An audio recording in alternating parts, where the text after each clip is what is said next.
कभी किसी को 50 करोड़ की गर्लफ्रेंड कह देते हैं, किसी को विधवा, कांग्रेस की विधवा कहते हैं, किसी को जर्सी गाय कह देते हैं, किसी को सूप नखा कह देते हैं। जिस तरीके से भारतीय जनता पार्टी के सांसदों के द्वारा महिला खिलाड़ियों का मोलेस्ट किया जाना और ये लोग बैठ करके तमाशा देख रहे हैं। मैंने किसी के लिए नहीं बोला, मैंने एक फ्रेम तैयार किया और उस फ्रेम में अगर कोई अपने आप को फिट बैठा रहे हैं तो निश्चित रूप से मैं बोल रही हूँ उनके लिए है ये। अच्छा, नमस्कार दोस्तों, आप देख रहे हैं DTW 24 न्यूज और मैं हूँ आपके साथ दिव्या पांडे। इस वक्त हम मौजूद हैं आरजेडी कार्यालय में और हमारे साथ खास बात करने के लिए आरजेडी की प्रवक्ता सारिका पासवान है। इन्होंने अभी सारिका पासवान 1 से 2 दिन पहले एक बयान दिया था।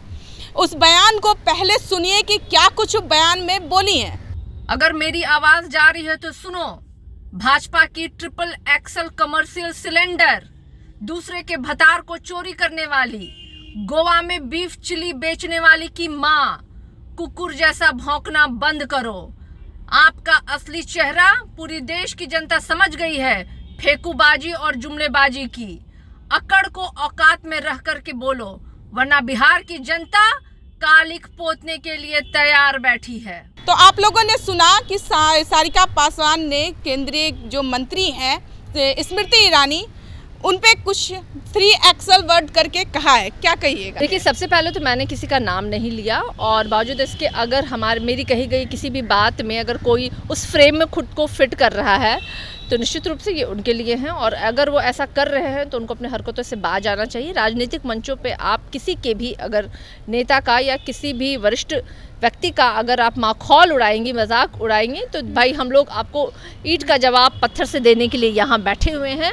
और मैंने किसी का नाम नहीं लिया, मैंने बहुत सरल भाषा में मैंने वो बात कही है, क्योंकि देखिए भारतीय जनता पार्टी जिस तरीके से भाषाई मर्यादा को इन्होंने तार किया, लगातार किया है, सदन से लेकर सड़क तक आपने देखा होगा किस तरीके से अमर्यादित होकर के इनके जो नेता हैं, मंत्री हैं, विधायक हैं, लोग भाषा का इस्तेमाल करते हैं। कभी किसी को 50 करोड़ की गर्लफ्रेंड कह देते हैं, किसी को विधवा, कांग्रेस की विधवा कहते हैं, किसी को जर्सी गाय कह देते हैं, किसी को सूप नखा कह देते हैं और अनगिनत बार ये चीज़ें होती आई हैं। यहाँ तक कि पूर्व प्रधानमंत्री को उन्होंने मौनी बाबा, रेनकोट पहन करके नहाने वाला व्यक्ति, ना जाने किन किन शब्दों से उन्होंने संबोधित किया है। तो जिस तरीके से 10 सालों में सदन की मर्यादा और राजनीतिक मंचों पे से भाषा की मर्यादा को जो तार भारतीय जनता पार्टी ने किया है, तो मुझे लगता है कि इनको इनकी भाषा में समझाना ज़रूरी हो जाता है। लेकिन आप कह रहे हैं कि हम किसी को नाम नहीं किए हैं, किसी का नाम नहीं दर्ज किए हैं, लेकिन वो कह रहे हैं कि उन्हीं को बोला जा गया है, आप उन्हीं पे हमलावर हैं।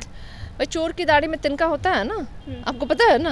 तो भाई चोर को हमेशा वो डर लगा रहता है कि अरे भाई ये सारी चीज़ें मेरी पोल पट्टी ना खुल जाए। तो मैंने कहा ना कि जो लोग भी अपने आप को उस फ्रेम में फिट कर रहे हैं ये उनके लिए ही है और जो बीजेपी की ऐसी चीज़ें करने से वो बचे। बीजेपी की जो प्रवक्ता है उन्होंने साफ तौर पे कहा है कि पहले सारिका अपने पास अपने गिरेबान में झांक ले। पहले जो स्मृति ईरानी के गिरेबान को वो बोल रही है 3 एक्सल, पहले वो खुद के अपने गिरेबान में झांक के तो देखे। उसे आरजेडी का प्रवक्ता कौन बनाए, उसे इस्तीफा दे देना चाहिए।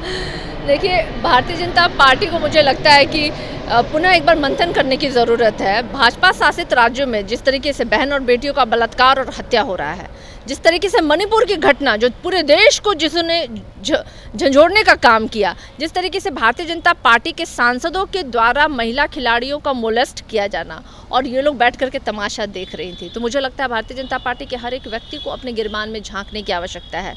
मुद्दे तो बहुत हैं देश में, जो मुद्दों से भटका करके भारतीय जनता पार्टी हमेशा से ही उसको धर्म, निजी बयानों पे, परिवारवाद पे ले जा करके ख़त्म करना चाहती है, जात और धर्म और द्वेष और ईर्ष्या की भावना पैदा करना चाहती है। तो देश से मुद्दे ख़त्म नहीं हुए, देश में मुद्दे आज भी वही हैं। आज भी लोगों को रोजगार चाहिए, आज भी लोगों को विकास चाहिए, आज भी लोगों को अच्छी शिक्षा और अच्छा स्वास्थ्य चाहिए।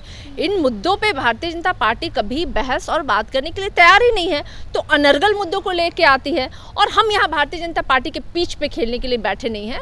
हम बिहार की जनता और देश की जनता के विकास की बात करते हैं और उनके विकास के लिए हम लोग काम कर रहे हैं। स्मृति ईरानी पे ये बात बोल दी, ये बताइए कहाँ तक सही था? आपने बोला कि गोवा की बर्फी पे चीनी वाला बात जो बोली, तो कहीं ना कहीं उनकी बेटी पे भी आप बोल दी हैं, ये कहाँ तक? मैंने किसी के लिए नहीं बोला, गलतफहमी के शिकार है। मैंने तो स्मृति ईरानी को बोला ही बोला, उसने बेटियों को कौन? मैंने किसी के लिए नहीं बोला, मैंने एक फ्रेम तैयार किया और उस फ्रेम में अगर कोई अपने आप को फिट बैठा रहे हैं तो निश्चित रूप से मैं बोल रही हूँ उनके लिए है ये। अच्छा, एक महिला होके आप ये ऐसे शब्द का कैसे प्रयोग की और कि मैंने किसी आपत्तिजनक शब्द का इस्तेमाल नहीं किया।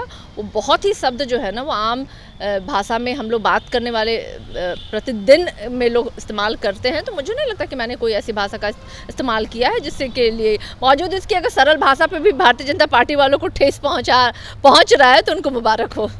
मुबारकबाद दे रही है। निश्चित रूप से हैप्पी वुमेंस डे। चलिए, ये थी हमारे साथ आरजेडी की प्रवक्ता सारिका पासवान, जो कि कहती है कि हमने ऐसा कोई असरल भाषा का प्रयोग नहीं किया। अगर लोग को असरल भाषा लग रहा है तो हमने बस फ्रेम में रखा है, जो अगर फ्रेम में फिट आ रहा है तो इसमें हमारी क्या गलती है। फिट होने वाले अपने आप को जो समझना है समझ सकते हैं, और चोर के दाढ़ी में तिनका है तो मिर्ची लगी है तो मैं क्या करूं। वीडियो में इतना ही है। आप लोग हमारे साथ बने रहे। आप लोग देख रहे थे DTW 24 न्यूज़। धन्यवाद।